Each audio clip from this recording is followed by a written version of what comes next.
আসসালামু আলাইকুম। জয়যাত্রা টেলিভিশনের প্রবাস বার্তায় আপনাদের স্বাগত জানাচ্ছি আমি কামরুজ্জামান আরিফ। পুরো সংবাদ শুরু করব, তবে তার আগে জানিয়ে দিচ্ছি বার্তার শিরোনামগুলো।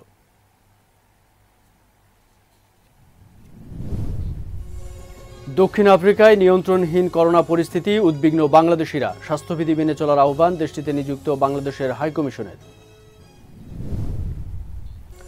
ইতালির দক্ষিণাঞ্চলে এক কৃষি খামারে বাংলাদেশি শ্রমিক নিপীড়নের ভয়াবহ তথ্য, নির্যাতনকারীদের সহযোগী হিসেবে আটক 2 বাংলাদেশি। এবং অবৈধ পথে ইউরোপ যাওয়ার সময় গ্রিস সীমান্তে নর্থ মেসিডোনিয়া অঞ্চলে ট্রাক থেকে 64 বাংলাদেশি আটক। এতক্ষণ শুনছিলেন প্রবাস বার্তা শিরোনাম, এবারে থাকছে বিস্তারিত। দক্ষিণ আফ্রিকায় নিয়ন্ত্রণহীন করোনা পরিস্থিতি, উদ্বেগজনক হারে আক্রান্ত হচ্ছেন বাংলাদেশি প্রবাসীরা। সবশেষ তথ্য মতে এ পর্যন্ত আক্রান্তের সংখ্যা ছাড়িয়েছে 1 লাখ, আর মৃতের সংখ্যা প্রায় 2000। লকডাউন শিথিলের পর থেকেই দক্ষিণ আফ্রিকায় লাগামহীনভাবে বাড়ছে করোনায় আক্রান্তের সংখ্যা। বিনামূল্যে করোনা পরীক্ষা আর চিকিৎসা দিয়েও থামানো যাচ্ছে না সংক্রমণ। দিন দিন আক্রান্তের তালিকায় যোগ হচ্ছে সেখানে বসবাসরত প্রবাসী বাংলাদেশিরা। ভাইরাস প্রতিরোধে স্বাস্থ্যবিধি আর সরকারি বিধিনিষেধ মেনে চলার আহ্বান জানিয়েছেন দেশটিতে নিযুক্ত বাংলাদেশের হাইকমিশনার।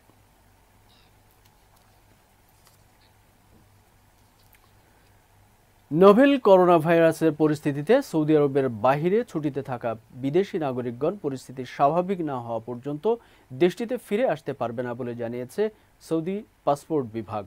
মঙ্গলবার দেশটির সংবাদ মাধ্যম সৌদি গেজেটের প্রতিবেদনে এই সব তথ্য জানানো হয়। মঙ্গলবার সৌদিতে এক সংবাদ সম্মেলনে হজ বিষয়ক মন্ত্রী মোহাম্মদ বেনতেন বলেন, করোনা মহামারীর কারণে সৌদি আরবের নাগরিক এবং দেশটিতে অবস্থানরত বিদেশিদের নিয়ে সীমিত পরিসরে পবিত্র হজ পালন হবে এবার।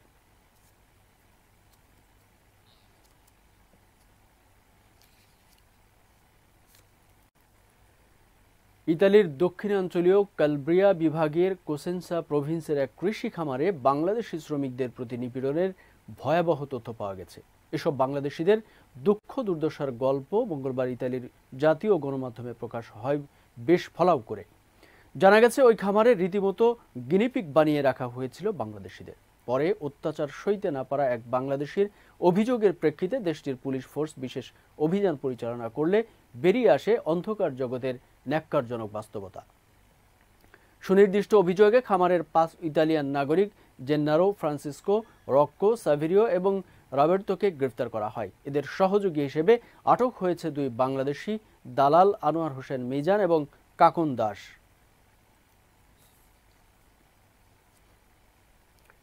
আমিরাত ধীরে ধীরে ফিরে পাচ্ছে প্রাণ, কিন্তু বিশেষ ফ্লাইটের বাড়তি ভাড়ার চাপে রয়েছে প্রবাসীরা। দুবাইয়ের নাইফ, আবুধাবি, আল আইনের চায়নার মতো এরিয়াগুলো এখন অনেকটাই করোনামুক্ত। মঙ্গলবারের তথ্য অনুযায়ী আমিরাতে মোট আক্রান্তের সংখ্যা 45,683 জন, মোট সুস্থ হয়েছে 33,703 জন এবং এদের মধ্যে যারা মারা গিয়েছে মাত্র 305 জন, অর্থাৎ আক্রান্তের মধ্যে অর্ধেকের বেশি সুস্থ হয়েছে। আমিরাত প্রতিনিধি ইশতিয়াক আসিফ জানান, আমিরাতে করোনা পরিস্থিতির কারণে চাকরিতে বেতন কম, চাকরিচ্যুত, সাময়িক মন্দা, ভিজিটে আসা অনেকেই নিজেরা বা পরিবার নিয়ে আটকে পড়েছেন। এছাড়াও কর্মহীন হয়ে থাকা অবৈধ প্রবাসী সহ বিভিন্ন সমস্যায় জর্জরিত এমন আরও অনেকেই দেশে ফিরতে চায়, কিন্তু বিশেষ ফ্লাইটের ভাড়া বাড়তি হওয়ায় অনেকেই ইচ্ছা থাকলেও যেতে পারছে না। যারা দেশে যাচ্ছেন তাদের গুনতে হচ্ছে এমন অবস্থায় প্রবাসীরা সরকারের সুদৃষ্টি কামনা করছেন প্রবাসীরা। নর্থ মেসিডোনিয়ার গ্রিস সীমান্তবর্তী একটি হাইওয়ে থেকে 64 অভিবাসীকে আটক করা হয়েছে। তারা সবাই বাংলাদেশের নাগরিক বলে জানিয়েছে স্থানীয় পুলিশ। আন্তর্জাতিক সংবাদ মাধ্যমগুলো জানিয়েছে, সোমবার নিয়মিত টহলের সময় একটি ট্রাক থেকে 64 অভিবাসীকে আটক করা হয়, তবে ট্রাকের ড্রাইভার পালিয়ে গেছে। নর্থ মেসিডোনিয়া পুলিশ এক বিবৃতিতে জানায়, আটক অভিবাসীদের সীমান্তের কাছে গেবেলোজগি নামে একটি শহরে স্থানান্তর করা হয়েছে। যুগোস্লোভিয়ার ভিতর দিয়ে তথাকথিত বলকান অভিবাসন রুট 2015 সাল থেকে বন্ধ, আর চলতি বছর করোনা মহামারীর কারণে বন্ধ রয়েছে গ্রিস নর্থ মেসিডোনিয়া সীমান্ত। তবে স্থানীয় পুলিশ জানিয়েছে, কাগজে কলমে সীমান্ত বন্ধ হলেও এই রুটে মানব পাচার এখনো চলছে। প্রতি বছরই বহু মানুষ উন্নত জীবনের আশায় প্রাণের ঝুঁকি নিয়েই অবৈধ পথে পাড়ি জমাচ্ছেন ইউরোপের দেশগুলোতে। ওসমানীনগর উপজেলার 2 নম্বর সাদীপুর ইউনিয়নের যুক্তরাজ্য ভিত্তিক প্রথম সামাজিক সংগঠন সাদীপুর ইউনিয়ন ওয়েলফেয়ার অ্যাসোসিয়েশনের ইউকের অর্থায়নে করোনা ভাইরাসের কারণে বিপদগ্রস্ত অসহায় মানুষদের মধ্যে খাদ্য সহায়তা প্রদান করা হয়েছে। এই কর্মসূচির আওতায় ইউনিয়নের ৯টি ওয়ার্ডের ৫০০ পরিবারকে এই সহায়তা প্রদান করা হয়। সম্প্রতি এই কর্মসূচির উদ্বোধন অনুষ্ঠানে বক্তব্য রাখেন মামুন আহমদ, আনোয়ার হোসেন, আক্তার হোসেন, সৈয়দ মাসুদ আলী, বাবুল আহমদ সহ আরও অনেকে।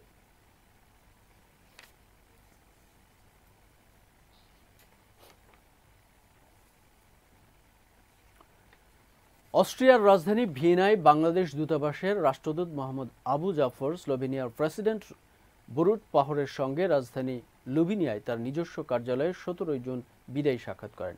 একই সঙ্গে ১৬ জুন স্লোভেনিয়ার ন্যাশনাল অ্যাসেম্বলির বর্তমানে স্পিকার এগোর জোরোসিসের সঙ্গেও তার নিজস্ব কার্যালয়ে মোহাম্মদ আবু জাফর সাক্ষাৎ করেন। স্লোভেনিয়ায় বাংলাদেশ সরকারের কোনো দূতাবাস নেই, তাই অস্ট্রিয়ার রাজধানী ভিয়েনায় অবস্থিত বাংলাদেশ দূতাবাসই স্লোভেনিয়ার বসবাসরত প্রবাসী বাংলাদেশিদের যাবতীয় রাষ্ট্রীয় প্রয়োজনে সহায়তা করে থাকে। বরুট পাহাড়ের সঙ্গে আলোচনায় আবু জাফর প্রথমে বাংলাদেশ সরকারের রাষ্ট্রপতি আব্দুল হামিদের পক্ষ থেকে তাকে আন্তরিকভাবে অভিনন্দন ও ধন্যবাদ জানান। এছাড়া দীর্ঘ প্রায় ৫ বছর রাষ্ট্রদূত হিসেবে কর্মরত থাকাকালীন বিভিন্ন সময়ে স্লোভেনিয়ার সরকারের পক্ষ থেকে সব ধরনের সহযোগিতার জন্য তিনি রুটে পাহাড়ের কাছে কৃতজ্ঞতা প্রকাশ করেন। দর্শক, প্রবাসের আরও খবর জানতে এখন আমরা সরাসরি সংযুক্ত হব প্রবাসে।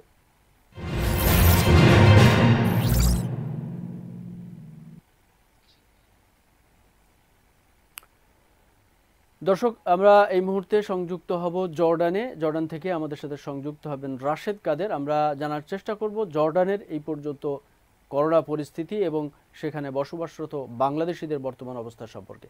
রাশেদ কাদের, আপনি শুনতে পাচ্ছেন নিশ্চয়ই আমাকে?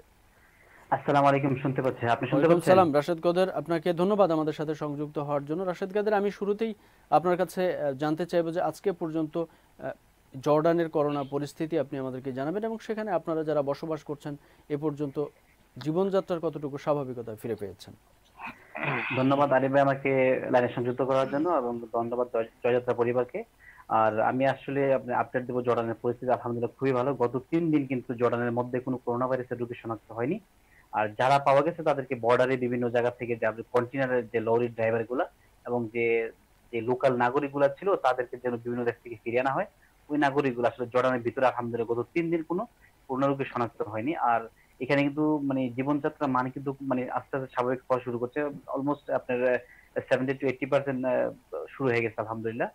আর আমি জয়যাত্রা টিভির মাধ্যমে আসলে সবাইকে একটা জিনিস মেসেজ দেওয়ার চেষ্টা করব যে আমাদের হয়তো অনেকের দাবি দেওয়া ছিল যে এখানে জর্ডান প্রবাসীরা যারা বাংলাদেশের ছুটিতে গেছে তাদের দাবি দেওয়া ছিল যে তারা কিভাবে আসতে পারবে, এবং যে আরো যে পাসপোর্টের যে একটা ফি ছিল সেটা 71 জিবি তারপর 22 জিবি এটা ছিল।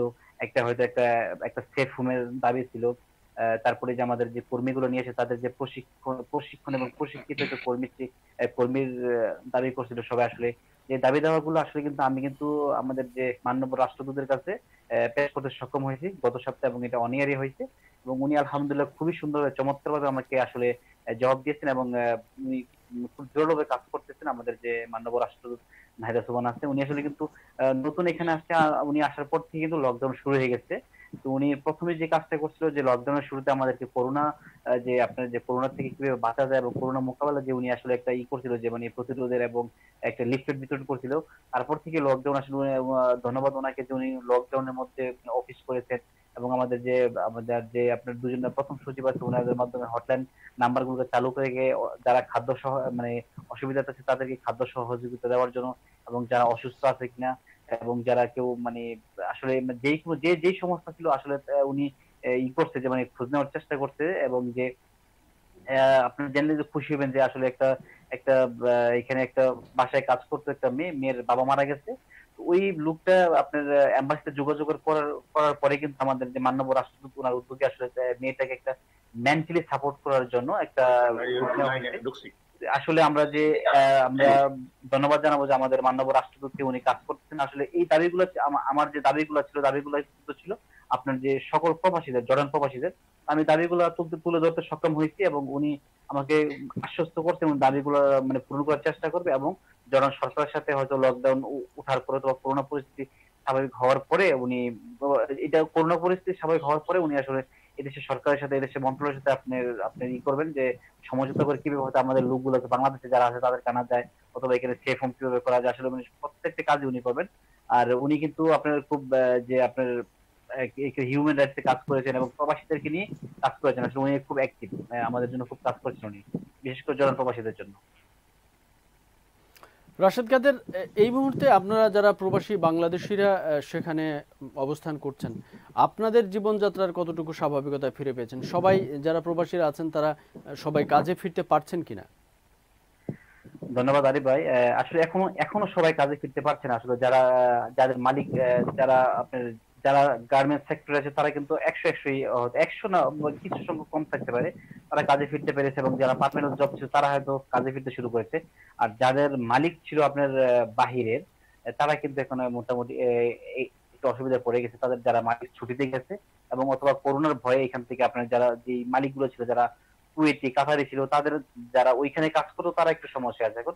আদার সবাই কাজে ফিরতে শুরু করেছে। আর যারা যাদের মালিকগুলো ছিল আপনার কুয়েতি কাতার এবং সৌদিয়ান, তারা কিন্তু এখন একটু অসুবিধার মধ্যে আছে, এখন তারা কাজে ফিরতে পারেনি। হয়তো মালিকগুলো যখন স্বাভাবিক হবে তখন কিন্তু, যখন ফিরে আসবে তখন আপনার কাজে ফিরতে পারবে এবং তারা স্বাভাবিক ইয়েতে ফিরে পারবে। আর মোটামুটি বাংলাদেশের এখন সবাই স্বাভাবিক জীবনে ফিরে আসতে শুরু করেছে আস্তে আস্তে। আর ইনশাল্লাহ যখন এটা পরিস্থিতি স্বাভাবিক হবে তখন আস্তে আস্তে যখন এই দেশে ডাবল আপ সবকিছু হয়ে যাবে, তখন কিন্তু সবাই তখন সবাই আপনার একজন 100% সবাই কাজে ফিরতে পারবে ইনশাল্লাহ। রাশেদ কাদের, আপনি এর আগেও আমাদেরকে বলেছিলেন হয়তো অনেকেই কর্মহীন হয়ে পড়েছেন এবং বিভিন্ন সমস্যার কারণে তারা দেশে ফিরতে চায়। ঠিক তারা, এই যে মানুষগুলো দেশে ফিরতে চায়, তাদের জন্য দেশে ফেরার কোনো ব্যবস্থা দূতাবাসের পক্ষ থেকে করা হচ্ছে কিনা বা কোনো ধরনের আশ্বাস পাওয়া যাচ্ছে কিনা? ধন্যবাদ, খুব সুন্দর একটা প্রশ্ন করেছেন। আসলে যারা দেশে ফিরতে চায়, এই দেশের শ্রম মন্ত্রণালয়ের একটা আপনার www.himalaya.jo একটা ওয়েবসাইট আছে, ওইখানে নিবন্ধিত করে দেশে ফিরতে পারবে। আর আমাকে গত সপ্তাহে আপনার আমাদের যে এম্বাসি থেকে আশ্বস্ত করা হয়েছে যে আমাদের প্রথম সচিব এবং আছে দূতালয় প্রধান মোহাম্মদ বশির স্যার, উনি আমাকে বলছেন যে এইখানের আপনি একটা একটা স্পেশাল ফ্লাইটের ব্যবস্থা করার চেষ্টা করছেন যারা স্বেচ্ছায় দেশে ফিরতে চায়, এবং যাদের কন্ট্রাক্ট আপনার যে যাদের চুক্তির মেয়াদ শেষ, বিভিন্ন গার্মেন্টস এর কর্মরত আছে যারা স্বেচ্ছায় দেশে ফিরতে চায়, এবং যাদের কন্ট্রাক্টের মেয়াদ শেষ, সবাই না, হয়তো অনেকেই থাকতে চাচ্ছে, এবং আমাদের দূতাবাসের হস্তক্ষেপে অনেকের চাকরি বহাল হয়েছে। তো মনে হয় একটা কোম্পানি থেকে আপনার 247 জন এর মতো হবে যারা স্বেচ্ছায় দেশে ফিরতে, যারা যারা কোনোভাবে থাকবে না, তারা আসতে যাচ্ছে। এবং আমাদের যে শ্রম মন্ত্রণালয়ের লিস্টটি এটা দূতাবাসে প্রেরণ করবে, প্রেরণ করার পরে হয়তো দেখবে যে কতজন দেশে স্বেচ্ছায় ফিরতে চায়, তো একটা স্পেশাল ফ্লাইটের ব্যবস্থা করছে। একটা হতে পারে, একাধিক হতে পারে, অথবা লোক বেশি হলে আরো বেশি হতে পারে। একটা একটা বিশেষ ফ্লাইটের ব্যবস্থা করার চিন্তা ভাবনা করছে আমাদের দূতাবাসের পক্ষ থেকে। অনেক ধন্যবাদ রাশেদ কাদের আমাদের সাথে সংযুক্ত হওয়ার জন্য, জর্ডান থেকে, এবং জর্ডানের বর্তমান পরিস্থিতি আমাদের সামনে তুলে ধরার জন্য। দর্শক, এই মুহূর্তে আমরা সংযুক্ত হব কানাডাতে। কানাডা থেকে আমাদের সাথে সংযুক্ত হবেন আহমেদ হোসেন। আমরা জানার চেষ্টা করব কানাডার বর্তমান করোনা পরিস্থিতি এবং সেখানকার বাংলাদেশিদের বর্তমান অবস্থা সম্পর্কে। জনাব আহমেদ হোসেন, আপনি নিশ্চয়ই আছেন আমাদের সাথে? জি, আছে। আপনাকে ধন্যবাদ। ধন্যবাদ। আপনাকেও ধন্যবাদ আমাদের সাথে সংযুক্ত হওয়ার জন্য। আমি শুরুতে একটু আপনার কাছে জানতে চাইবো যে এই পর্যন্ত, আজকে পর্যন্ত আসলে কানাডার করোনা পরিস্থিতি কোন দিকে যাচ্ছে, এবং এই পরিস্থিতিতে আপনারা যারা বাংলাদেশি প্রবাসীরা সেখানে বসবাস করছেন, ঠিক জীবনযাত্রার কতটুকু স্বাভাবিকতা ফিরে পেয়েছেন? ধন্যবাদ জয়যাত্রা টিভিকে আজকে আমাকে অনুষ্ঠানে অংশগ্রহণ করতে দেওয়ার জন্য। কানাডাতে গতকাল পর্যন্ত আমাদের যে ইনফেকশনের সংখ্যা সেটা হয়েছে 1,01,900 এবং আমাদের মৃতের সংখ্যা হয়েছে 8,454 জন। আমি যে স্টেটে থাকি আলবার্টাতে, ওই স্টেটে গতকাল পর্যন্ত মানে ইনফেকশন সংখ্যা ছিল 7,781 জন এবং মৃতের সংখ্যা ছিল 153 জন। আমাদের স্টেটে ইমার্জেন্সি যে ইনফরমেশনটা ছিল সেটাকে তুলে দেওয়া হয়েছে, এবং অন্টারিওতে এখন সেকেন্ড ফেজ চলছে। অন্টারিওতে ঢাকা এমবাসির সাথে আমার কথা হয়েছে গতকাল। ওখানে মিস্টার মাইনুল কবির আমাকে বলেছেন যে ওনারা এখনো মানে 2-3 জন করে অফিস করতেন, এবং এনি কাইন্ড অফ অ্যাপ্লিকেশন ওনারা পোস্টাল সার্ভিসের মাধ্যমে নিচ্ছেন, এবং ওনারা চেষ্টা করছেন যে যদি কোনো মানুষ যদি আসেন সশরীরে দেখা করার জন্য, তাহলে খুব সতর্কতার সাথে ওনারা সেই জিনিসগুলো। আপনারা হয়তো বা জানেন যে Canadian high commission of Bangladesh তারা স্টুডেন্টদের জন্য দিন আগে একটা স্পেশাল ফ্লাইটের ব্যবস্থা করেছেন এবং কিছু স্টুডেন্ট বাংলাদেশে ফিরে গিয়েছেন। এবং Canadian high commission of Bangladesh কানাডাতে, বিশেষ করে অন্টারিও এবং অ্যালবার্টাতে বাংলাদেশি ডক্টরদের মাধ্যমে একটা ডক্টর গ্রুপ করেছিলেন, যেন সেই বাংলাদেশি ডক্টরদের মাধ্যমে যদি বাংলাদেশি কোনো মানুষ কখনো কোনো সাহায্যের প্রয়োজন হয়, তারা বাংলা ভাষায় যদি কোনো রকমের সাহায্য নিতে চান, তারা সেই সাহায্যটুকু নিতে পারবেন। এবং সেই লুপে অন্টারিওতে আমাদের অ্যালবার্টাতে আমরা এখন পর্যন্ত ওই ধরনের কোনো সংবাদ আমরা পাইনি। আর এখানে যারা ভিজিটর এসেছিল তাদেরকে বাংলাদেশ হাই কমিশন বলেছে কারো কারো ভিসা এক্সটেন্ড করতে হয়েছে এবং কারো কারো পাসপোর্ট অথবা রিনিউ করতে হয়েছে, সেগুলো আপনার পোস্টাল সার্ভিসের মাধ্যমে ওরা করেছে, ইমার্জেন্সি পোস্টাল সার্ভিসের মাধ্যমে সেগুলো ওনারা করে দিয়েছে। তো সোফার বাংলাদেশ হাই কমিশন এখন পর্যন্ত বাঙালিদের ভিজিটর নিয়ে এবং বাঙালিদের নিয়ে এখন পর্যন্ত তেমন কোনো রকমের পরিস্থিতির সম্মুখীন হতে হয়নি। কারণ আপনারা জানেন যে কানাডিয়ান সরকার দেশি এবং বিদেশি স্টুডেন্ট সবাইকে আর্থিক সহযোগিতা দিয়েছে এবং বিশেষ করে যারা কানাডাতে যারা আছে তাদেরকে আপনার এখনো আরো 2 আর্থিক সহযোগিতা প্রতিটি নাগরিককে মানে সেটা বাড়ানো হয়েছে। আমার স্টেটে অ্যালবার্টাতে আমি যেখানে থাকি, গতকাল একটা নিউজ এসেছে যে এখানে $10 মিলিয়ন ইনভেস্ট করা হয়েছে একটি সেরোলজি টেস্টের করার জন্য। তো সেরোলজি টেস্টটা হচ্ছে যে আপনার রক্তে যে অ্যান্টিবডিটা আছে এটা টেস্ট করা হবে প্রতিটা নাগরিককে, আপনি কি কখনো কোভিড-19 এর মধ্যে কোনো ইনফেকশনে আপনি পড়েছিলেন কিনা। আপনি হয়তো বা জানেন না, অনেকেরই আপনারা জেনে থাকবেন যে অনেকের সিমটমস থাকে না কিন্তু অনেকে করোনা পজিটিভ থাকে। তা এখন সেই ইনভেস্টমেন্টটা করা হচ্ছে যে প্রতিটি নাগরিকের করা হবে, যেন রক্ত পরীক্ষা করা হবে, যেন জানা যায় যে এই নাগরিকটা কি অতীতে কোনো রকমের ইনফেকশনে আওতায় এসেছিল কিনা। সেই রক্ত পরীক্ষার যে টেস্টটা সেটাকে বলা হয় সেরোলজি টেস্ট। গতকাল পর্যন্ত আমাদের আলবার্টাতে নতুন কেসের সংখ্যা ছিল অনলি 45। এখন পর্যন্ত আমরা খুব ভালো অবস্থায় আছি, আমরা কাজে ফিরে গিয়েছি। বিশেষ করে আমি হসপিটালে কাজ করি, আমাদেরকে এখনো সেই শিফটিং ডিউটি, আমি সপ্তাহে 2 দিন যাই, 3 দিন বাসা থেকে কাজ করা হচ্ছে। যদিও সমস্ত দোকানপাট রেস্টুরেন্ট খুলে দেওয়া হয়েছে, লোকজন ঘর থেকে তেমন বের হচ্ছে না, খুব সতর্কতার সাথে বের হচ্ছে, সোশ্যাল ডিস্টেন্স মেনটেন করে চলছে সমস্ত জায়গাতেই। প্রতিটি মানুষের মনে এখন পর্যন্ত কিছুটা ভয় আছে যে যদি কখনো তারা ইনফেক্টেড হয়ে যায়। তো সেই জন্য এখানকার জনগণ খুবই সাবধানতা অবলম্বন করছে।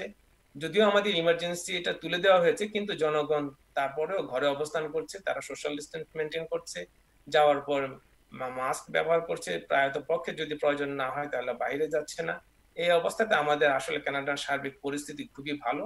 আমরা ধীরে ধীরে অনেক উন্নতির দিকে চলে যাচ্ছি এবং আমাদের ইকোনমিও আস্তে আস্তে খুলে দেওয়া হচ্ছে সমস্ত প্রভিন্সে।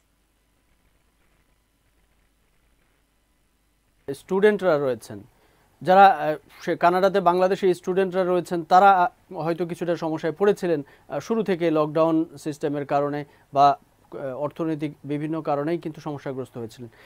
এই সমস্যাগ্রস্ত মানুষগুলোর জন্য আসলে এখন পর্যন্ত কি ধরনের ব্যবস্থা নেওয়া হয়েছে, সে দেশের সরকারের থেকে কি ধরনের ব্যবস্থা নেওয়া হয়েছে এবং বাংলাদেশ দূতাবাস সহ বাংলাদেশি কমিউনিটির পক্ষ থেকে এই সমস্যাগ্রস্ত মানুষদের জন্য কোনো ব্যবস্থা গ্রহণ করা হয়েছে কিনা? ধন্যবাদ। অ্যাকচুয়ালি যে স্টুডেন্টরা যারা সম্মুখীন হয়েছিলেন বিভিন্ন বাধার সম্মুখীন, যারা দেশে ফিরে যেতে চেয়েছিলেন, Canadian high commission of Bangladesh ওনাদের জন্য একটি চার্টার ফ্লাইটের ব্যবস্থা করেছিলেন। ওরা ওই চার্টার ফ্লাইটের মাধ্যমে দেশে চলে গিয়েছেন। এবং আমি গতকাল শুনেছি যে আরেকটি সংস্থা কিছু স্টুডেন্ট এবং কিছু নাগরিককে নেওয়ার ব্যবস্থা করছেন, সেটা এখনো ফাইনালাইজ হয়নি। কারণ আপনারা হয়তো জানেন যে একটা চার্টার ফ্লাইটে অনেকগুলো সিট থাকে, পর্যাপ্ত পরিমাণ হয়তোবা যাত্রী সংখ্যক না হলে সেই চার্টার ফ্লাইটটা ব্যয় করাটা খুবই আসলে অনেক কঠিন হয়ে দাঁড়ায়। এটা প্রসেসে আছে, যদি পর্যাপ্ত পরিমাণ যাত্রী যদি থাকে তাহলে হয়তোবা সেই চার্টার ফ্লাইটটা আবার যাবে, যে যারা এখানে ভিজিটর ভিসায় আছেন, যারা দেশে ফিরে যেতে চাচ্ছেন। এখানে কানাডিয়ান সরকার এখানে প্রতিটি স্টুডেন্ট, ন্যাশনাল এবং ইন্টারন্যাশনাল স্টুডেন্টকে আর্থিক সহায়তা দিয়েছেন। তো যার জন্য আমাদের কমিউনিটি থেকে আসলে স্টুডেন্টদেরকে তেমন সাহায্য করার কোনো প্রয়োজন হয়নি। এবং আমরা বিভিন্ন রকম ভাবে আমরা ওয়েবসাইটে আমাদেরকে ফেসবুকের মাধ্যমে, আমরা কমিউনিটি অ্যাসোসিয়েশনের মাধ্যমে আমরা অলওয়েজ আপডেট করে রেখেছি, যদি any kind of information, any kind of help they need, actually we are always right there. আমরা যে কোনো সময় তাদেরকে হেল্প করতে চেষ্টা করবো। যেমন আমি আপনাকে একটা এক্সাম্পল দিতে পারি, গত রবিবার আমাদের এখানে বাংলাদেশি ডক্টরস যারা অ্যালবার্টাতে অবস্থান করছেন, আমরা ফেসবুকে একটি লাইভ করেছি যে আসলে পরবর্তীতে যখন লকডাউন খুলে দেওয়া হয়, আমাদেরকে এখন ইমার্জেন্সি তুলে নেওয়া হয়েছে, এখন আমাদের পরবর্তীতে করণীয়টা কি? আমরা সেই কমিউনিটি পিপলদেরকে এই ফেসবুক লাইভের মাধ্যমে বলে দিয়েছি যে ওনারা কিভাবে সোশ্যাল ডিসটেন্স মেনটেন করবেন, ওনাদের কি কি কাজ আছে, ওনারা কি কি করতে পারবেন এবং সরকারি বিধিনিষেধ কি পর্যায়ে ওনাদেরকে মেনে চলতে হবে, সেই ধরনের সামাজিক সচেতনতা আমরা ফেসবুকের মাধ্যমে, ডক্টরস অ্যাসোসিয়েশনের মাধ্যমে আমরা করেছি এটা। তো আমাদের এখানে আসলে সত্যিকার অর্থে আমাদের অ্যাসোসিয়েশনকে যে কাজটুকু আমাদেরকে যে কাজটুকু আমাদেরকে আসলে এখানে করতে হয়েছে, সেখানে মোটামুটি একটা সামাজিক সচেতনতা বোধ করতে হয়েছে। আমরা ফেসবুকের মাধ্যমে, নিজস্ব যোগাযোগের মাধ্যমে আমরা সবাইকে সচেতন করে রেখেছি, যার জন্য আমাদের এখানে এখন পর্যন্ত কোনো বাঙালি, আমাদের আলবার্টাতে মৃত্যু হয়নি, কিছু মৃত্যু হয়েছেন কানাডাতে 8 থেকে 9 জন বাঙালি। আমরা সবাই এখানে মোটামুটি এখন উন্নতির দিকেই চলে যাচ্ছি। অনেক ধন্যবাদ জনাব আহমেদ হোসেন আমাদের সাথে কানাডা থেকে সংযুক্ত হয়ে সেখানকার বর্তমান অবস্থা এবং বাংলাদেশি প্রবাসীদের বর্তমান অবস্থা সম্পর্কে জানানোর জন্য। আমরা এ পর্যায়ে চলে যাব ইতালিতে। ইতালিতে আমাদের সাথে সংযুক্ত হবেন ইতালি থেকে নাজমুল হাসান তুহিন। আমরা জানার চেষ্টা করব ইতালির বর্তমান অবস্থা এবং সেখানকার বাংলাদেশিদের বর্তমান অবস্থা সম্পর্কে। নাজমুল হাসান তুহিন, আপনি শুনতে পাচ্ছেন আমাকে? নাজমুল হাসান তুহিন, জি আমি শুনতে পাচ্ছি, আমাকে শোনা যাচ্ছে? ধন্যবাদ আপনাকে আমাদের সাথে সংযুক্ত হওয়ার জন্য। নাজমুল হাসান তুহিন, আপনি আমাদেরকে জানাবেন যে ইতালির বর্তমান করোনা পরিস্থিতির সর্বশেষ কি তথ্য আপনার কাছে আছে এবং সেখানকার বাংলাদেশি প্রবাসীরা যারা আপনারা বসবাস করছেন, আপনাদের জীবনযাত্রার কতটুকু স্বাভাবিক হয়েছে? ধন্যবাদ আরিফ। করোনা ভাইরাসের বর্তমান পরিস্থিতি ইতালিতে মোটামুটি গত 3 দিন যাবৎ 0 পর্যায়ে ছিল, কিন্তু গত 24 ঘন্টায় আবার নতুন করে 117 জন আক্রান্ত হয়েছে এবং 18 জন মৃত্যুবরণ করেছে। তবে সার্বিক পরিস্থিতি খুবই ভালো এবং এই মুহূর্তে কোনো বাংলাদেশি আক্রান্ত হয়নি। গত সপ্তাহে একজন বাংলাদেশি নার্স আক্রান্ত হয়ে মারা গিয়েছে, যেটা ইতিমধ্যে আমরা নিউজে জানতে পেরেছি। এখন ব্যবসা বাণিজ্য সবকিছু মোটামুটি নর্মালের দিকে যাচ্ছে। সামাজিক দূরত্ব বজায় রেখে সবকিছু পরিচালনা করা হচ্ছে এবং ইউরোপের বর্ডার খুলে দেওয়া হয়েছে। ইউরোপ থেকে আস্তে আস্তে পর্যটকরা ইতালিতে প্রবেশ করতেছে এবং 2-1টি আন্তর্জাতিক ফ্লাইটও চলা শুরু করেছে এবং আশা করি আগামী জুলাইয়ের 15 তারিখের ভিতরে আন্তর্জাতিক ফ্লাইটটি চালু হবে এবং পর্যটক আসবে এবং ইতালির অর্থনৈতিক অবস্থা আবার পূর্বের অবস্থায় ফিরে যাবে বলে ধারণা করছে এবং সরকার সেভাবে সার্বিক প্রচেষ্টা চালিয়ে যাচ্ছে যাতে এই অর্থনীতিকে আবার পূর্বের অবস্থায় ফিরে আনা যায়। ধন্যবাদ তারিক। নাজমুল হাসান তুহিন, আপনি জানাবেন যে ঠিক এই অবস্থায় যখন কিছুটা স্বাভাবিক অবস্থায় ফিরে যাচ্ছে ইতালি, সেই অবস্থায় বাংলাদেশি প্রবাসীরা, আমরা জানি যে অনেক বাংলাদেশি আপনারা সেখানে বসবাস করছেন, তাদের জীবনযাত্রার কতটুকু স্বাভাবিকতা ফিরে এসেছে, কর্মস্থলে সবাই যেতে পারছেন কিনা? ধন্যবাদ আরিফ। কর্মস্থলে সবাই ফিরে যেতে পারছেন, কিন্তু এখন সবার কর্মস্থলের ব্যবস্থা নেই, কারণ এই অর্থনৈতিক অবস্থার যে একটা ধস নেমে এসেছে, যার জন্য দেখা গেছে যেখানে 10 জন লোক কাজ করতো সেখানে এখন 4 জন 5 জন দিয়ে কাজ চালানো হচ্ছে এবং অনেকগুলি দোকানপাট খুলেছে, কিন্তু কাস্টমারের আনাগোনা নেই, যার জন্য খুলে যে খরচ, সে খরচের টাকা উঠে না, যার জন্য অনেকেই ব্যবসা বাণিজ্য ইচ্ছা করেই বন্ধ রেখেছে। কারণ যখন স্বাভাবিক অবস্থা ফিরে আসবে তখন হয়তো আবার নতুন করে চালু হবে। এখন যারা বাসায় আছে, কাজা ইন্টিগ্রাসিরা অর্থাৎ বাসায় থেকেই তাদেরকে বেতনের 60% তাদেরকে সরকার পে করতেছে এবং মালিকরা যারা তাদের পয়সা আছে হয়তো তারাও চেষ্টা করতেছে তাদের শ্রমিকদেরকে পে করার জন্য এবং যারা বেকার আছে, যারা বেকার ভাতা পেত তাদেরকেও বেকার ভাতা সরকার দিচ্ছে এবং বিভিন্ন ক্যাটাগরিতে বোনাস ঘোষণা করতেছে এবং সেভাবে চালিয়ে যাচ্ছে। এখন আমি এই ইতালির উত্তর ইতালির ভেনিসে অবস্থান করছি এবং আমার সাথে অবস্থান করতেছে ভেনিসের বাংলা কমিউনিটির বিশিষ্ট ব্যক্তিত্ব জনাব কামরুল সৈয়দ। উনি তো এখন আপনাদের সাথে আলোচনায় অংশগ্রহণ করবেন, ওনাকে আপনি প্রশ্ন করতে পারেন, উনি আপনার প্রশ্নের জবাব দিবেন। আসসালামু আলাইকুম। ভেনিস আশেপাশের এই ব্যবসা। আসসালামু আলাইকুম। ওয়ালাইকুম ধন্যবাদ সালাম। আমাকে জি, আপনার কাছে আপনাকে একটা ধন্যবাদ আমাদের সাথে সংযুক্ত হওয়ার জন্য। আমি আপনার কাছে জানতে চাইবো, আমরা এর আগে শুনেছি এবং ইতালির সরকারের পক্ষ থেকে ঘোষণা করা হয়েছে যে অবৈধ যারা অভিবাসী রয়েছেন তাদের বৈধতার যে বিষয়টি ইতালিতে সুযোগ দেওয়া হয়েছে, সেখানে বাংলাদেশিদের আসলে আপনারা যারা বাংলাদেশি সেখানে বসবাস করছেন এবং অনেকেই আমরা জানি যে অবৈধভাবে তাদের ভিসার মেয়াদ শেষ হওয়া থেকে শুরু করে আরও যে বিষয়গুলোর কারণে তারা অবৈধভাবে বসবাস করছেন ইতালিতে, তাদের বৈধতা হওয়ার একটা সুযোগ তৈরি হয়েছিল, সেখানে কিছু সমস্যাও ছিল। সেই বিষয়ে যদি আপনি আমাদেরকে একটু কিছু বলেন। আচ্ছা, ইতালিতে সরকার যখন আমাদেরকে অবৈধ দেওয়ার যে ঘোষণা দিয়েছে, ঘোষণা দেওয়া কিছু সিস্টেম মেনটেন করে দেওয়া হয়েছে। যেমন আপনার 3টি খাতে যারা কাজ করবে তাদের জন্যই বৈধতা দেওয়ার ঘোষণা দিয়েছে। কিন্তু এ কারণে আমরা ধরেন আমাদের এই ভেনিস সিটিতে, আমি ভেনিসে বসবাস করি, এখানে এবং ইতালির প্রতিটি শহর থেকেই বাঙালি যারা আছেন বা বিদেশি যারা আছেন, তা বিভিন্ন সংগঠনে মিলে আমরা অনেক ম্যানিফেস্টেশনে করেছি, যে কারণে মনে করেন কিছুটা শিথিল হতে পারে। আমাদের যে টাইম ছিল আগে যে 15 জুলাই পর্যন্ত ছিল, এটা 15 আগস্ট পর্যন্ত বর্ধিত করা হয়েছে। তো আমরা আশা করব আমাদের যে নীতি নির্ধারণ করে দেওয়া হয়েছে এই দিকটা অবশ্যই তারা কিছুটা শিথিল করবে বলে আমার আশা। কারণ ইতিমধ্যে আমি ইটালিয়ান 3জন পার্লামেন্ট সদস্যের সাথে আমি বৈঠক করেছি, তাদের সাথে টক শোতে ছিলাম, কথা বলেছি, তারাও পার্লামেন্টে জিনিসটা আবার উঠাবেন। আর আমাদের বাঙালি কমিউনিটিতে আসলেই একটা সমস্যা বৈধতা নিয়ে, যেহেতু যে 3 ধারায় আমাদেরকে বৈধতা দেওয়ার ঘোষণা দেওয়া হয়েছে, এই 3 ধারায় আমাদের বাঙালি কমিউনিটির কম সংখ্যক লোক কাজ করে। বেশিরভাগ লোকেই রেস্টুরেন্ট, হোটেল বা আপনার এই শিপিং অ্যাওয়ার্ড যে আছে, শিপিং কর্পোরেশন আছে, এই 3টা ধাপে আমাদের বাঙালি কমিউনিটি মোটামুটি বেশি কাজ করতেন, যে কারণে আমাদের একটু সমস্যাটা বাঙালি কমিউনিটির বেশি হওয়ার সম্ভাবনা। তারপরেও সবাই চেষ্টা করছে যাতে আমাদের এই মুহূর্তে যাতে আমাদের এই যে 10-12 হাজারের কথা আমরা আইডিয়া করছি যে পুরা ইটালিতে হয়তো অবৈধ থাকতে পারে, তাদের ব্যাপারে বিভিন্ন শহরে বাঙালি কমিউনিটির পক্ষ থেকে সার্বিকভাবে সহযোগিতার হাত বাঙালি কমিউনিটি বাড়িয়ে দিচ্ছে। তো আমাদের এখন যে মেইন সমস্যা হওয়ার কথা যেটা পাসপোর্টের সমস্যাটাই আমাদের জটিল বলে মনে হয়।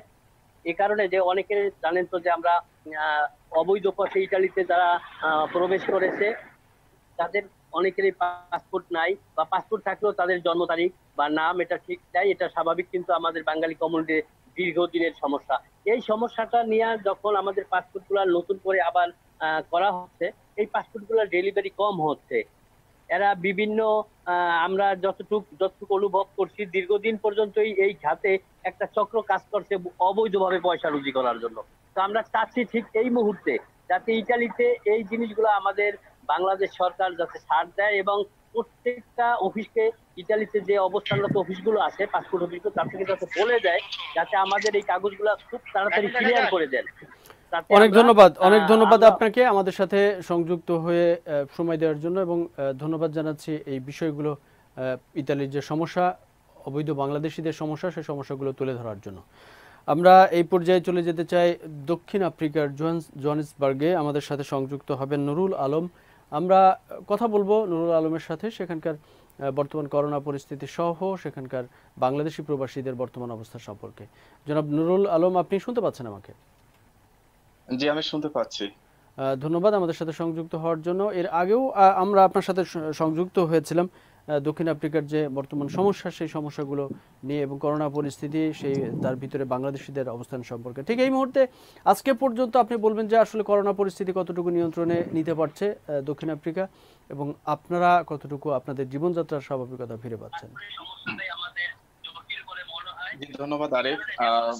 আমি শুরুতে বলবো দক্ষিণ আফ্রিকা আমার মনে হচ্ছে তারা করোনা পরিস্থিতি তাদের নিয়ন্ত্রণের বাইরে চলে যাচ্ছে। এটি এই জন্য বলছি, আমি যদি গত কয়েকদিনের কথা বলি, গত কয়েকদিনে অন এভারেজ দক্ষিণ আফ্রিকা প্রায় 5,000 করে করোনা রোগী শনাক্ত হচ্ছে। এটি দক্ষিণ আফ্রিকার জন্য নিঃসন্দেহে একটি অশনি সংকেত। এমনকি এখন পর্যন্ত দক্ষিণ আফ্রিকায় গতকাল পর্যন্ত করোনা আক্রান্তের সংখ্যা লাখ পেরিয়ে গেছে এবং মৃতের সংখ্যা 2,102 জন। তবে একটু আশার বাণী হচ্ছে দক্ষিণ আফ্রিকায় সুস্থ হয়ে ফিরছেন অনেকে। এখন পর্যন্ত মোট আক্রান্তের 50% বেশি মানুষ তারা সুস্থ হয়ে বাসায় ফিরে গেছেন, আর বাকি যারা আছেন তারা হোম কোয়ারেন্টাইন, হোম আইসোলেশন এমনকি হাসপাতালে চিকিৎসাধীন রয়েছেন। তো যেমনটি বলছিলাম সেটা হচ্ছে, আমি অবশ্য এর আগে 2 দিন আগে যখন আপনাদের টেলিভিশনে সংযুক্ত হয়েছিলাম তখন বলেছিলাম মূলত হঠাৎ করে এই যে করোনা আক্রান্তের সংখ্যা বেড়ে যাওয়ার পিছনে যে কারণটি সেটিকে আমরা মনে করছি আসলে শীত হয়তো এটির জন্য হয়তো একটি প্রধান কারণ হয়ে দাঁড়িয়েছে। কারণ গত 2 সপ্তাহ দক্ষিণ আফ্রিকার তাপমাত্রা শূন্যের নিচে নেমে চলে এসেছে। তো এটির ফলে অনেকে ঠান্ডাজনিত বা রোগে ভুগছেন। তো ওখান থেকে আমরা হয়তো একটু ধারণা করছি বা এখানকার গণমাধ্যম যেগুলো গণমাধ্যম সূত্র আমরা বুঝতে পারছি যে এই ঠান্ডার খুব ভালো একটি প্রভাব পড়েছে। তো এই কারণে হয়তো করোনার আক্রান্তের সংখ্যা বেড়ে চলেছে। তো স্বভাবতই আমরা পাশাপাশি এটিকে আসলে আমরা করোনার পিক টাইমে বলতে পারি। আমরা অন্যান্য দেশগুলোর সাথে যখন কম্পেয়ার করি তখন হয়তো ব্যাপারটি আমরা 3-4 মাসের মাথায় গিয়ে দেখা গেল যে সব দেশে খুব বেশি হারে করোনা রোগী শনাক্ত হয়েছে। হয়তো তারই ধারাবাহিকতা দক্ষিণ আফ্রিকা এখন খুব বেশি করোনা রোগী শনাক্ত হচ্ছে। আমাদের কাছে সর্বশেষ যে তথ্য রয়েছে এখন পর্যন্ত আমাদের প্রায় 2 শতাধিক বাংলাদেশি তারা করোনা পজিটিভ হয়ে বিভিন্ন হাসপাতাল এবং বাসা বাড়িতে চিকিৎসা নিচ্ছেন। এমনকি সরাসরি করোনা পজিটিভ হয়ে একজন মারা গিয়েছেন, এর তথ্য আমাদের কাছে পুরোপুরি আছে। তবে করোনা উপসর্গ নিয়ে আরো কয়েকজন বাংলাদেশি মারা গিয়েছেন। এমনকি গত কালকের কথা যদি বলি, আমাদের আরো একজন ভাই তিনিও করোনা উপসর্গ নিয়ে মারা গিয়েছেন। যদিও বা তিনি করোনা টেস্ট উনি করাননি, আমরা শিওর না আসলে উনি কি করোনা পজিটিভ ছিলেন কিনা। তো এখানে বাংলাদেশি যারা আছেন বা আপনি নিশ্চয় জেনে থাকবেন, এখানকার বাংলাদেশি প্রবাসীরা সাধারণত ব্যবসা বাণিজ্যের সাথে এখানে সম্পৃক্ত। তো ফলে দেখা যাচ্ছে একদম যখন দক্ষিণ আফ্রিকার লকডাউন শুরু হয়েছে তখন থেকে বাংলাদেশিরা তারা তাদের ব্যবসা প্রতিষ্ঠান কিন্তু পরিচালনা করে আসছিলেন। কারণ বেশিরভাগ বাংলাদেশি এখানে গ্রোসারি ব্যবসার সাথে সম্পৃক্ত। এটি একটি জরুরি খাদ্যের যেহেতু একটু এসেনশিয়াল একটি বিজনেস, তো সেজন্য আমাদের বাংলাদেশি ভাইরা কিন্তু শুরু থেকে তারা ছিলেন মাঠে ঘাটে। তো এর প্রভাব কিন্তু কমিউনিটির উপর ইতিমধ্যে পড়েছে। আমরা বিভিন্ন জায়গায় খবর নিয়েছি, অনেক বাংলাদেশি ইতিমধ্যে তারা করোনা উপসর্গ নিয়ে তারা অসুস্থ হয়ে পড়েছেন। তবে আমাদের কাছে মানে সঠিক সংখ্যাটি নেই এখন পর্যন্ত আসলে কতজন বাংলাদেশি করোনা আক্রান্ত হয়েছেন। কারণ দক্ষিণ আফ্রিকাতে আপনার নেশন ভিত্তিক কিন্তু এখানে ডিক্লারেশন গুলো আসে না, কোন দেশের কয়জন নাগরিক আক্রান্ত হলেন বা কোন দেশের কয়জন নাগরিক এই করোনা আক্রান্ত হয়ে মারা গেলেন। তো এর ফলে আমরা এই সঠিক তথ্যটি আপনাকে দিতে পারছি না। তবে আমরা কমিউনিটির বিভিন্ন সংগঠন, বিভিন্ন ব্যক্তি বিশেষের মাধ্যমে আলোচনা সাপেক্ষে আমরা জানতে পেরেছি ইতিমধ্যে প্রায় 2 শতাধিক বাংলাদেশি তারা করোনা আক্রান্ত হয়েছেন। এমনকি একজন বাংলাদেশি পজিটিভ মারা গেছেন এবং আরো 3 জন বাংলাদেশি উপসর্গ নিয়ে মারা গিয়েছেন। আর আপনাকে একটা ব্যাপার শিওর করি, সেটা হচ্ছে দক্ষিণ আফ্রিকাতে মানুষ এখানকার প্রবাসী আছেন বা এখানকার স্থানীয় নাগরিক যারা আছেন তারা কিন্তু খুব সহজেই তারা করোনা টেস্ট করতে পারছেন। এটি একটি কিন্তু আশার বাণী। এখানকার প্রত্যেকটি প্রাইভেট হাসপাতাল, পাবলিক হাসপাতাল যেগুলো আছে এগুলো তো আপনার করোনা টেস্ট করার তো সুযোগ রয়েছে। পাশাপাশি সরকার মোবাইল ইউনিটের মাধ্যমে প্রায় 92টি তারা মোবাইল ইউনিট তৈরি করেছেন। গাড়িতে তারা স্ক্রিনিং দিয়ে দিয়েছেন, টেস্ট কিট দিয়ে দিয়েছেন। এই গাড়িগুলো দক্ষিণ আফ্রিকার বিভিন্ন প্রান্তে গিয়ে প্রত্যেক জায়গায় সপ্তাহে 1 বার 2 বার 3 বার করে গিয়ে তারা কিন্তু ফ্রিতে তারা নমুনা সংগ্রহ করছেন এমনকি করোনা টেস্ট। নুরুল আলম, আপনি আমাদেরকে একটু জানাবেন যে দূতাবাসের পক্ষ থেকে এখন পর্যন্ত, যেহেতু আপনি বলছেন যে পরিস্থিতি দিন দিন অবনতির দিকে যাচ্ছে এবং বাংলাদেশিরা উদ্বিগ্ন হয়ে পড়েছেন, এই পরিস্থিতিতে সবাই আতঙ্কে আছেন, ঠিক এই অবস্থাতে দূতাবাসের পক্ষ থেকে আমরা যতটুকু জানতে পেরেছি যে দূতাবাসের পক্ষ থেকে একটি নির্দেশনা দেওয়া হয়েছে সবাইকে স্বাস্থ্যবিধি মেনে চলার জন্য। আপনি একটু বলবেন সেই বিষয়ে? জি, আপনি যে আপনার শুরুতে আজকে অবশ্য লিড নিউজ ছিল সেটি আমি শুনছিলাম, দেখছিলাম নিউজটি। দূতাবাসের পক্ষ থেকে হ্যাঁ এখন পর্যন্ত ওই ধরনের একটি প্রজ্ঞাপন জারি করা হয়েছিল সবাইকে স্বাস্থ্যবিধি মেনে যাতে সবাই চলাফেরা করেন। এমনকি কোনো সমস্যা সমস্যা বলতে বিশেষ করে দূতাবাসের যে সার্ভিস গুলো রয়েছে সার্ভিস গুলো পেতে পাওয়ার জন্য তারা কিছু হটলাইন এবং ইমেল অ্যাড্রেস দিয়েছেন। তবে এমনি সরাসরি বাংলাদেশিরা কোথায় কয়জন করোনা আক্রান্ত হচ্ছেন বা বাংলাদেশিদের অবস্থান কি বা কে বা কারা মারা যাচ্ছেন এই ধরনের কোনো তথ্য দূতাবাসের কাছে আছে বলে আমার মনে হয় না, কারণ দূতাবাস থেকে ওই ধরনের কোনো তথ্য ঘোষণা করা হয় না। অনেক ধন্যবাদ আপনাকে নুরুল আলম, আমাদের সাথে সংযুক্ত হয়ে দক্ষিণ আফ্রিকার বর্তমান অবস্থা এবং বাংলাদেশিদের অবস্থা সম্পর্কে জানানোর জন্য। কথা বলছিলাম প্রবাসে, আমাদের সাথে সংযুক্ত ছিলেন প্রবাস থেকে। শেষ করবো আজকের প্রবাস বার্তা, তবে তার আগে জানিয়ে দিচ্ছি শিরোনামগুলো আরও একবার। দক্ষিণ আফ্রিকায় নিয়ন্ত্রণহীন করোনা পরিস্থিতি, উদ্বিগ্ন বাংলাদেশিরা, স্বাস্থ্যবিধি মেনে চলার আহ্বান দেশটিতে নিযুক্ত বাংলাদেশের হাইকমিশনের। ইতালির দক্ষিণাঞ্চলে এক কৃষি খামারে বাংলাদেশি শ্রমিক নিপীড়নের ভয়াবহ তথ্য, নির্যাতনকারীদের সহযোগী হিসেবে আটক 2 বাংলাদেশি। এবং অবৈধ পথে ইউরোপ যাওয়ার সময় গ্রিস সীমান্তে নর্থ মেসিডোনিয়া অঞ্চলের ট্রাক থেকে 64 বাংলাদেশি আটক।